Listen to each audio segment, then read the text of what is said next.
Wow, are we already at episode number 10? Time goes by fast, huh? 130,000 views, emails from around the world, and the number one question I get asked is what? How did you convert to Islam? Well, it's a long story, so I'll give you the short version of it. Here it goes.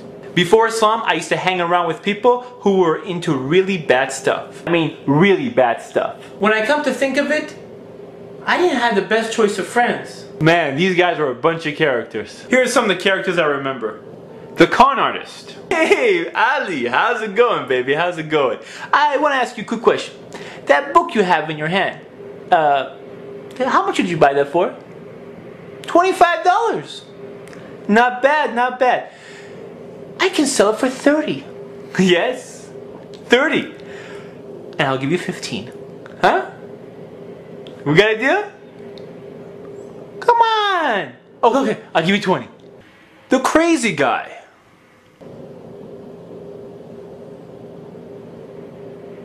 What?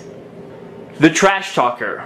So they came up to me, I was like, dude, what are you talking about, man? What are you talking about? If you got something to say it in my face. And he was like, he just looked at me like I was crazy. And I told him, man, you know what? What? Is he behind me? Is he behind me? Oh, okay. Anyways, I told him, what did I tell him? The weird guy. So what you doing today? I don't know. I guess.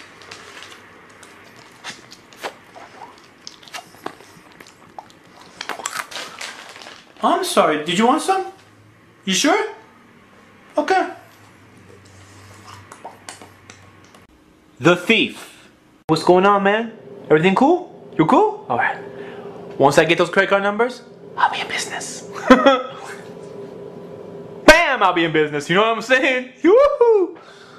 So one day, one of my best friends, which was also one of the worst friends, asked me to come play basketball with him in a Muslim basketball tournament. A Muslim basketball tournament. So I asked him, cool, who do we know that's Muslim? He tells me he's Muslim. You're Muslim?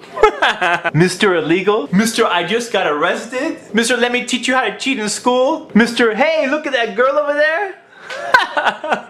You're Muslim? You're Muslim?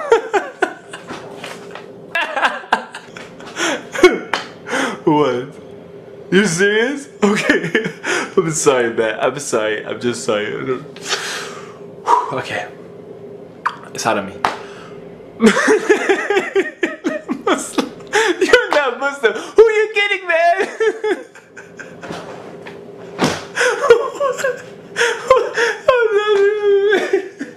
I'm getting out of here.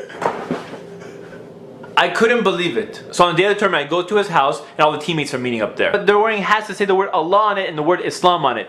I'm like, what? How could this be? I see these guys at school all the time. I have like no idea these guys were Muslim. Zero. With all the stuff I see these people do, I didn't think they had any association with any religion. So we went to the tournament, and when it came for a time for prayer, my team walked out. Yes, they said, let's go chill outside. I'm like, chill? Don't you guys go pray like 5 times a day? No, man, it's cool. We're gonna go chill outside. And judging by their actions, I thought Islam was some type of cultural thing. So of course, after seeing the way these people were Muslims, I had no interest into looking into Islam. Did I become Muslim after seeing these guys?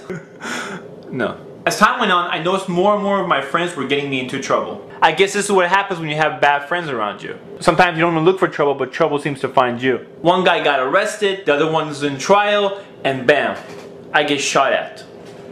Twice. And what religion am I practicing? Nothing. I was worshipping idols. Worshipping idols. Wearing these superstition rocks around my neck, thinking that these rocks will benefit me somehow. But they didn't. I was lost in a world of jahiliyyah, a world of ignorance. Islam was never given to me, so I had no idea what it was. Eventually, I realized that these idols didn't benefit me. So one day, I decided to search for the truth. I told myself if I find it, I will change my life. So I started looking into different religions and different ways of life. One by one, I found errors in different religions. Each time I found an error in a religion, I would throw it out. I mean, if the religion is from the creator of all things, the one who made everything, from God the Almighty, how can I have an error in it? Or how can I accept a message that's been changed by man? Or how can God get killed or die? I didn't buy it. Or blind following some clergy guy? Someone who claims he's closer to God than the rest of us? I don't think so. Pretty soon, I start losing hope. It looked like all the religions were eliminated. Then one day, someone gives me a flyer to an Islamic camp. So I figured this would be a great time to check out the religion of Islam. Unfortunately, it was bad timing. You see, my father was in the hospital and the doctor told us he has about a few days to live. So my mother tells me we should stay here because this is the last time you'll probably see your father. So at first I decided to stay. And then, suddenly, I don't know what happened, I changed my mind. I figured there was only one religion left and I had to check out what this Islam is. So against my family's will, I decided to go. So I took my purple-haired girlfriend and we went to the Islamic camp. Purple-haired girlfriend? Dude, I told you I was lost. Anyways, when I got to the camp, I was causing a lot of problems. Let's say I was just a big troublemaker and they wanted to kick me out. Yeah, I was pretty bad. And eventually I got so tired of causing trouble, I took a break and I sat down. I actually started listening to the lecture. It sounded very interesting. The speaker was talking about things I never heard before. I started evaluating, analyzing, questioning. And for the first time in my life, I started thinking.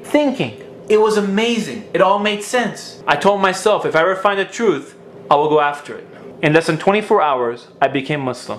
I told my longtime girlfriend, it's over. She was in shock.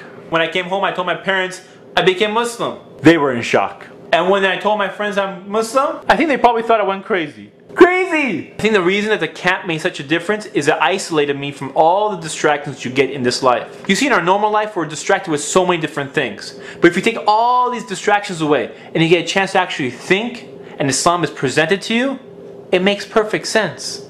Do you ever wonder why so many prisoners become Muslim? All the distractions are gone. They have nothing to do except to think. So they think. So I come back and everyone thinks I'm crazy. How come they didn't think I was crazy when I was worshipping rocks? You see, I don't get that. Alhamdulillah, I've been Muslim ever since. Alhamdulillah.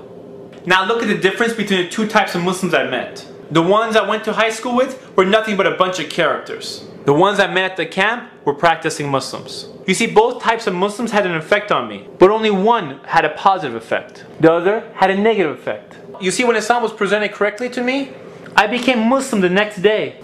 So if you call yourself Muslim and you imitate the misguided people around you, why would anyone want to be like you? I mean, if you go have a beer with your friends and then you try to talk to them about how great Islam is, they'll think you're a hypocrite. You see, there's people out there that are just like me. They are sincere, they want the truth, but they just need someone to present it to them.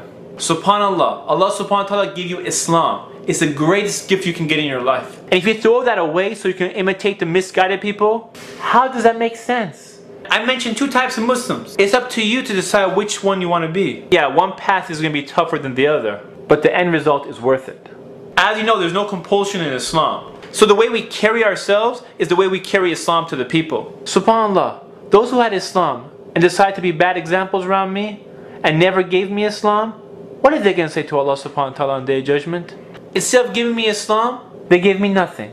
You see, if you slack off in your religion, it doesn't just affect you, but it also affects everyone who interacts with you.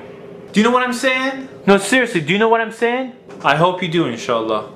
This is Ali reminding you just in case you forgot. This is Ali reminding you just in case you forgot.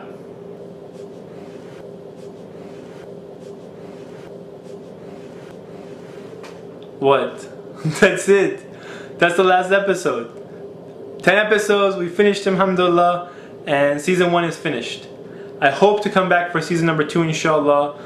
I hope you come back for season number 2, inshallah. And I have plenty of ideas. It's just a matter of putting the time aside to do them, inshallah.